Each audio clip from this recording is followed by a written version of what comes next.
Well, hello my friends, and happy fall to you. I hope you are doing wonderful. Thank you so much for coming back for another What's for Dinner video. Here's a few little sneak peeks of some of the meals that I'm going to show you in this video. There's some really good ones this week. I think you're going to enjoy it. We even tried out a few new recipes that I've had pinned on Pinterest. We had some Taco Bell Copycat Meximelts. They were amazing. I made a delicious chicken bacon ranch pasta, and we're going to finish this video off with pork chops that are to die for. So I hope you'll stay tuned for the whole thing. If you haven't subscribed yet, hit the red subscribe button and stick around for all the fun. I do these What's for Dinner videos once a week along with various other content, and I sure appreciate every time that you come back and watch. It means a lot to me. I'm having a good time on YouTube, but wouldn't be doing any of it if you all weren't here watching. So thanks again, and let's get right into this week's What's for Dinner. Guys, tonight for dinner we are having salads with grilled chicken on top. Here's our tomatoes, our diced boiled egg. We have some green peas, 3 slices of bacon fried up. I have a container of Trader Joe's feta and some Kalamata olives. And then we also have some French fried onions, shredded cheese, croutons, some ham, in case you really want to go all like club salad. Dice some ham on there. These dressings are so good. They are both a Vidalia onion based dressing. One's a creamy cucumber and one is a summer tomato. They're delicious. And then a little package of these maple glazed pecan pieces, dates and apples. And so what you don't see here is the lettuce, and I have a bag mix. I'm taking an easy route tonight with that. And here's our plate of grilled chicken. They just came off the grill. I marinated these for about 2 hours in a little bit of the Great Value chicken dipping sauce that tastes like Chick-fil-A's. A little bit of that, a little bit of olive oil, and some Zatarain's garlic and herb seasoning, some garlic powder, and a little bit of Worcestershire sauce. And let that marinate for about 2 hours, and then James just grilled them. We used our electric thermometer. Made sure they were just the right temperature so we didn't overcook them. So I'm going to put some foil on them and let them sit here for a few minutes while we build our salads. Alright, here is my salad. I've got the bed of lettuce underneath there. You can see the chicken. I've got green peas, tomatoes, green peppers. I've got some of the candied pecans and the French fried onions. All kinds of good stuff on there. Doesn't that look delicious? I got a little piece of ham chunked up in there. Gonna be so good, and I'm gonna show you James in just a second. He's still working on his. I'm gonna show you his salad. Alright, and here's James's salad. Look how good this looks. He went with the Kalamata olives and some feta. We just got all kind of veggies on there. We got the chicken. It's kind of underneath here. There's a piece of it. Got some ham and some peas, and he put a little olive oil on his. And we are going to dig in. We're having a kind of a warm September here, so still enjoying some summer foods. Some salad and grilled chicken fit the bill for tonight.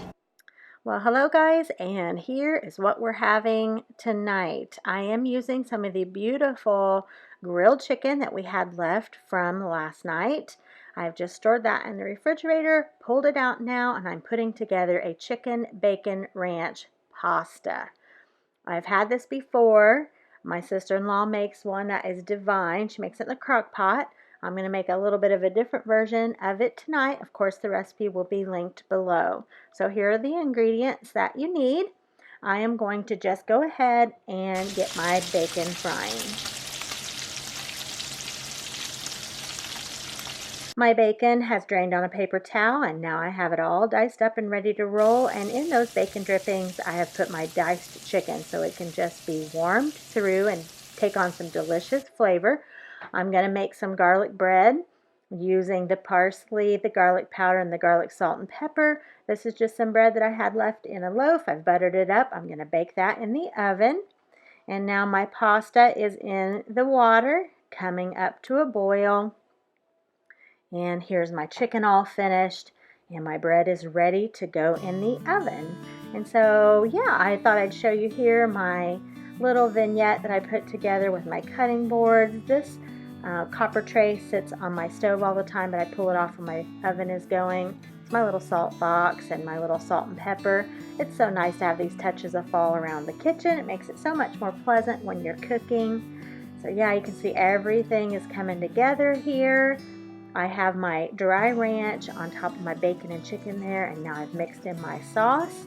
Everything is completely mixed together, and all I have left to do is to put it in my baking dish and top it with cheese. Before I added everything in, I pulled out some of my pasta. My husband loves macaroni and tomato. We have so many beautiful garden tomatoes. Thought I would pull some pasta out for him so he can have macaroni and tomato for lunch tomorrow if he wants it. Here's another way I've been using my tomatoes, and that is making a whole lot of salsa, and I have a recipe video coming up for that pretty soon.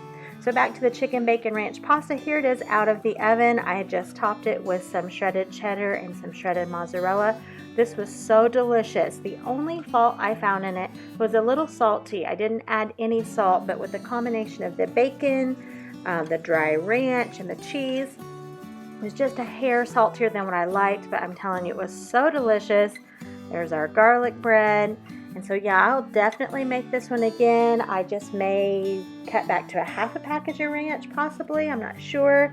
It was just a little too salty, but otherwise so good. We absolutely loved this meal. Anybody besides me pin things on Pinterest and then take a long time before you ever make them? Well, I do that with recipes on Pinterest all the time. Tonight, I'm making one that I've had pinned for a good while, and that is homemade Meximelts. So if you've ever had a Meximelt from Taco Bell, that is what this recipe is a copycat of. So I am going to put these together following the recipe. First of all, you just lay out your flour tortillas, and in this order, you layer on your shredded Colby Jack cheese,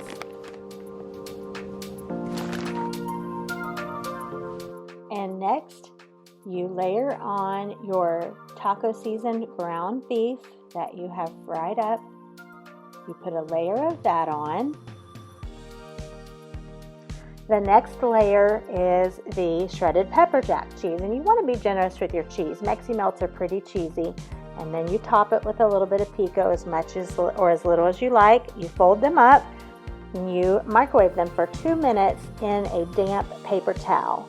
So here are mine all rolled up and ready, and here they are wrapped up in the paper towel, ready for the microwave. They go in for 2 minutes. Let me tell you, these were so good. They tasted just like a Meximelt from Taco Bell, and they were quick and easy. We absolutely love these. Look how gooey and cheesy it is. Oh my, these were amazing. I will definitely make these again. We served a side of queso, white queso on chips with some salsa and some guacamole. These were a hit. Tonight we are trying out 2 new convenience items from the freezer section. It's the Tyson Honey Barbecue Chicken Strips and the Ore-Ida Fast Food Fries. Did them both in the oven. They turned out delicious, crispy. We loved both of them. I'll buy them again, and I just had a hankering for deviled eggs, so I made some of those to go alongside. Alright guys, don't be mad at me for this last clip I'm showing you here, because this is probably going to make your stomach growl. It's probably going to make you drool. Was that nice of me? I don't know, but I had to show you this for my last portion of my What's for Dinner video. These pork chops are one of my husband's specialties. We made these for our church fellowship meal, and you can see here I've got them over a bed of rice. This is Trader Joe's basmati rice. I have it seasoned up with the usual suspects: some chicken bouillon, some Old Bay, some parsley flakes, garlic powder, onion powder, just the usual things that I like to season things up with. And after that was all finished, I put it in my casserole dish. I thought I would go ahead and dot this with butter. Like I said, I'm taking this to our church fellowship meal, so it's going to be a few hours before we eat this. So the butter will provide a nice little extra moisture for this rice. I will probably just keep this all wrapped up and in my insulated bag until it's time to serve, or close to time, and then I'll stick it in the oven for a few minutes. Again, these pork chops, I did not show you the marinade. I'm going to show you that in an upcoming video. You will thank me for it. They are probably our top 2 ways to eat pork chops. It is a no-fail recipe, and I'll show that to you soon. But I'm going to just take these and layer them back over the rice, and then I'll cover them with foil. Like I said, I'll just bake them for a few minutes right before it's time to serve. It'll probably only need about 15 minutes or so. So here I showed you these beautiful pork chops, and I'm not even giving you the recipe today. So I guess we can consider this the teaser. Be watching for the video to be coming out about these pretty soon. And as always, thanks for watching my videos. If you haven't subscribed, click the red subscribe button so you don't miss out on anything, and I'll see you the next time.